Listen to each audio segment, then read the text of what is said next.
Thanks for listening to this Joy Sightings, edition number 38. Today I read 3 parables by Safed the Sage. Safed the Sage was William E. Barton, a congregational pastor who lived and wrote these stories about 100 years ago. In that time, of course, people used the King James Bible, but talking like the King James had gone out of fashion. But in these parables, Safed writes in King James English with a delightful effect. The 3 parables I'll read today are the Collection of Geniuses, the Catalogue of Flowers, and the Different Kinds of Seed. The Collection of Geniuses. There came to our city a woman who called often at the house where we abide, and she counted herself a friend of Keturah. And I asked of Keturah, saying, "Is this Susie person married or single?" And Keturah answered, "Both." And I said, "It's just about what I should have expected." And Keturah said, "She hath many of the marks of genius, and she knoweth many persons who are geniuses. Yea, and she hath invited us to spend an evening with her and meet a group of her friends, all of whom are geniuses in their way." So we went, I and Keturah, and we spent an evening in the apartment of Susie, and she trotted out her geniuses. And there was a poetess who wrote vers libre so wonderful that it could not be told from prose, and there was a musician who played his violin after a new theory which maintained that music should have neither melody, nor harmony, nor key, nor time, but reach the higher levels of the soul through free interpretation. And there was an author who had writ a great book, so profound that no publisher could understand it or see the need of publishing it. And there was a woman who had a new theory of thought transmission, and another who would revolutionize education by interpreting morals in terms of music, and music in terms of color. And Susie introduced them to us one by one, and I and Keturah were about the only people there who were not geniuses. So they began, every man and woman of them, to tell us their theories. And when we came away, we were that weary, we walked not, but ordered a taxi. And Keturah said, "It was a great social triumph for Susie." And I answered, "Yes." And Keturah said, "And I was bored." And I said, "So was I, unless there be in the dictionary some word which meaneth the same and then some." And I said, "Keturah, thou art no genius, neither am I. But thou art mighty good and wondrous sensible, and I am a philosopher, which is, being interpreted, a man with good ordinary common sense." And Keturah said, "An evening with a choice assortment of geniuses is like unto a feast in a pickle factory." And I said unto her, "God hath need of mighty few geniuses, and as for a job lot like that we have just met, it is of the Lord's mercies that they are not consumed. Let us be thankful that in this world are so large a number of commonplace, sensible folk." The Catalogue of Flowers. Now there came to Keturah a woman's magazine, and it cometh once every month, and the leaves of the magazine bear 12 manner of advertisements, one for every month.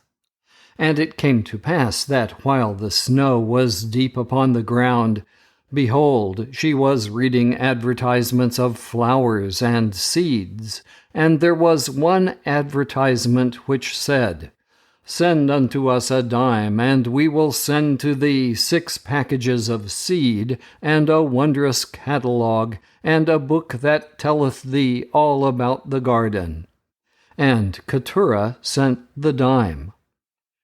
And when the catalogue came, behold, it was covered on the inside and on the outside with flowers of wondrous beauty. And it told of many kinds of flowers, yea, and of vegetables that may be grown in the backyard and reduce the high cost of living. And there was a coupon that said, Buy from us the value of $1, and this coupon shall be, as it were, 25 cents of the same. And Keturah did that also. But I said, Behold, the ground is white with snow, and deeply frozen underneath it. And she said, Yea, I know that the ground is white with snow, and there is a deep frost underneath it. But the seed catalogue is a sign of spring. Yea, and spring beginneth in mine own heart when I begin to plan for the garden. And I considered the hollyhocks I had planted, and which lay deep under the snow, and I wondered how it fared with them, and whether there were any new kinds. And I said, Behold, there are many weary weeks before the spring shall come, but I will send $1 with that of Keturah, and I will plant hollyhocks in my heart this day. So will I not wait till spring to possess mine hollyhocks, for behold, they are mine already, those in the seed catalogue, and those that be under the snow. The different kinds of seed. We made a garden, I and Keturah, for so have our forefathers done, even from the first of them, who was fired from his job. And we made a place for flowers and a place for vegetables, and wherever there was room, there did I plant an hollyhock. And we made a bed with straight rows across it, 3 handbreadths apart, which is 2 parts of a cubit. And in the rows I planted seeds which I had bought from the vendor. And when the envelope wherein the seed came was empty, then did I drive a stake at the end of the row, and thereon I stuck the envelope.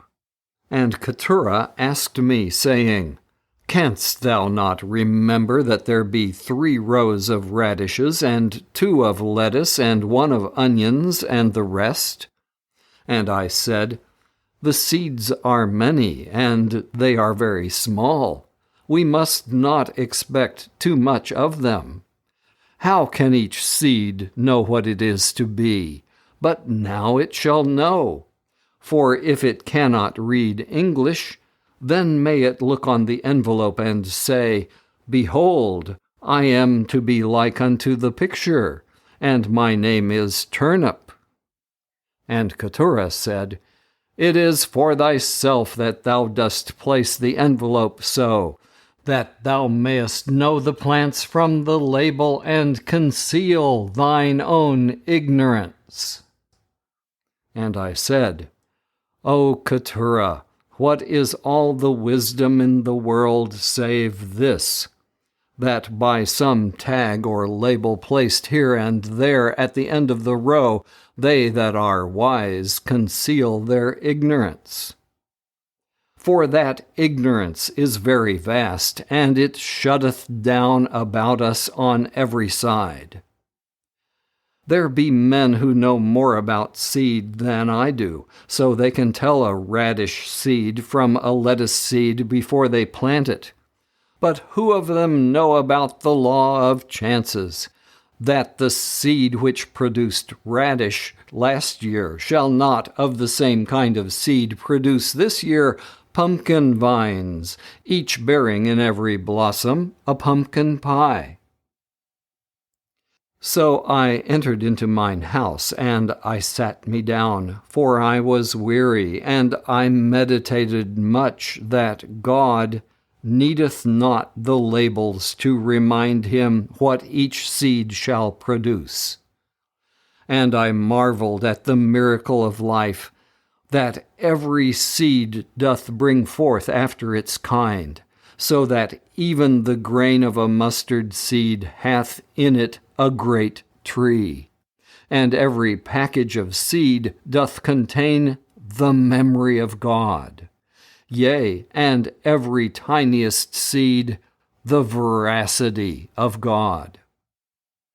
Now this human life is an envelope, containing the seed of a nature which, though it be mine own, I understand but little. And I but dimly comprehend the implications of mine own soul when it seeketh to rise a little space above the ground and put forth blossoms and fruit. But I have felt within me strong impulses which lift me upward and fashion better hopes in ways higher than mine own understanding. And it doth not now yet appear what I shall be, but some things I know.